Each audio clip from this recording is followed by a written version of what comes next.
and networking, I am the guy who can actually pick up the phone, call those companies, call them directly. I have plenty of connection. I was also in Europe.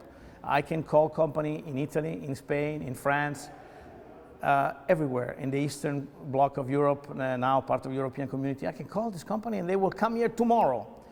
City improvement, equal jobs. We need to address the city improvement, the roads, the paving of the roads. I'm not saying that every road will have to be perfect, but at least the roads, the main roads that would lead to Rome, in a sense, the public work system need to be addressed. We don't start from the roads in the farm road, the 104. We can start here in town, right here, and then we can eventually go to the farm road. But we have urgent situation to address, and we can have a contract with company here in the city. We can improve the situation and the condition of the city. So again, I talk about the garbage and the trash city collect. This is an issue that everybody knows and complain about it, and we should actually regain the revenue out of this company. You know, I know that there were so many trucks and mechanics that were laid off. People are working for the city. Now everything is privatized. We're making this private company rich, basically, at our own expenses. The same can be done with the communication and with everything else. All the services can be, instead of being subsidized to private company, can be retained by the city and bring people to work for the city, for these companies, for our tax revenue. Again, taxes equal jobs. And I wanted to talk about also culture, because the city needs to regain the style that was pertaining to the city at the beginning of the 1950s and 60s and 70s. I was here, as I said, in the forum. My uncle was here, was the vice president of Gazauchian. It was a European company rivaling Pennzoil and all the other giants that actually moved to a different city. But in the 70s, there was great style, great wealth. People were walking the street, the city was bustling. If you were not here, Destinee, you should have come here, you should have seen what the city was in the 70s, and you should have seen what it was in the 50s. I mean, truly, the city is splendid, and we can regain that splendor. I wanted to make a point about the auditorium that we have, the beautiful auditorium. It's really majestic construction. Which one? The one that is... Yes, the historical auditorium where Elvis Presley played and all the musicians played here. We need to regain that space and call maybe even once a month for all the citizens of Shreveport and meet the mayor and address these issues, address issues of the town, because we are in this here together. So use the space proficiently. I also would like to have a press conference once or twice a month with all the press. I mean, because we need the press, we need you guys, we need you involved in the city, not a certain thing as like a trampoline. I'm going to spend here a few days in my career, or a few years of my career, a few months of my career, and then I'm looking forward again. 7:30, I need to go to another network and working in a different city. No, we want to retain good press, and we have all the desire to retain qualified people. We have many here. And we need the press to come on our side and work together to a new renaissance, the new renaissance of the city of Shreveport. And so I will have the auditorium, and I also wanted to make a radio station that talks like Fiorello did. The 300 plan, if you really want to know the 300 plan against crime, look at the history. You know, history is great, but not to repeat the same mistake. To take what was done greatly in the past, to regain that consensus of the people and then move forward. That's what history is great. The study of history is very important, not to commit the same mistake. And there will be a mistake. You know, the wise man, Solon, said, an error does not become a mistake unless we refuse to correct it.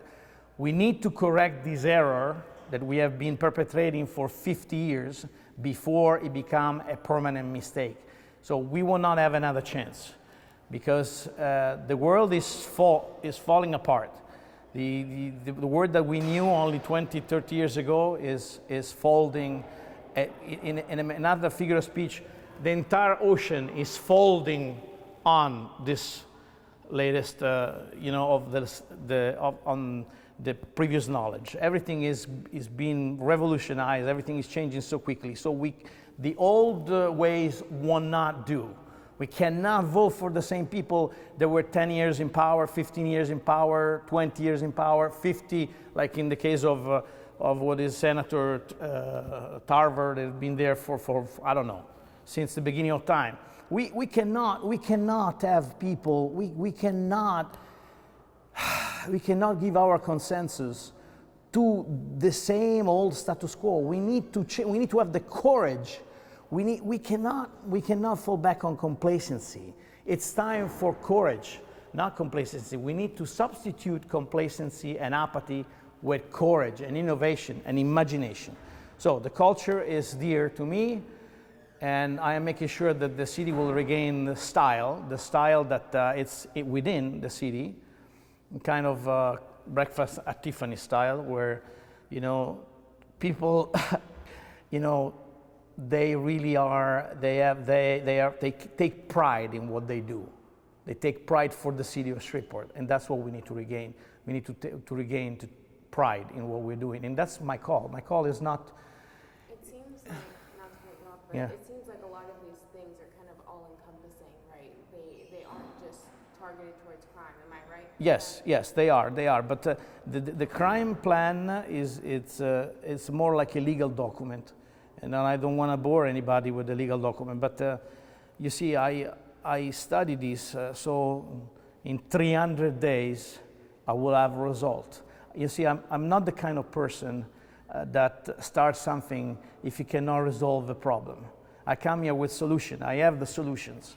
And in my 300-day plans, the crime will resolve, if not completely, at least 80% of the crime, and I'm hazarding a percentage because I'm telling you, once you put people to work, you have a support network, and the city start changing mentality, and the mentality is not just complacency and apathy and all the same good things, and let's wait for the next carjack. No, we cannot do that. We cannot wait for the inevitable, right? We can't. We need to react, and as American, you know, I always thought about it. Every single great American achievement was done by the choral effort of every single American. They pulled together, and they never met a powerful challenge to split asunder. They were all together, and they overcome the difficulties. The history of the United States is made of that. You know, think about England. The battle against the most powerful country and the most powerful navy. The American met the challenge as on, and they respond together, and they overcome. They defeated the most powerful navy, the most powerful army, the so-called, you know, lobsters, because they were wearing that funny red coat, right? And they defeated them. They roasted the lobsters. I'm telling you, this is what we need to regain. That indomitable American spirit which is within us, to regain our status and to bring forward a renaissance to the town, and is within the grasp, within the reach. We just need some self-confidence. We can do that together. Thank you.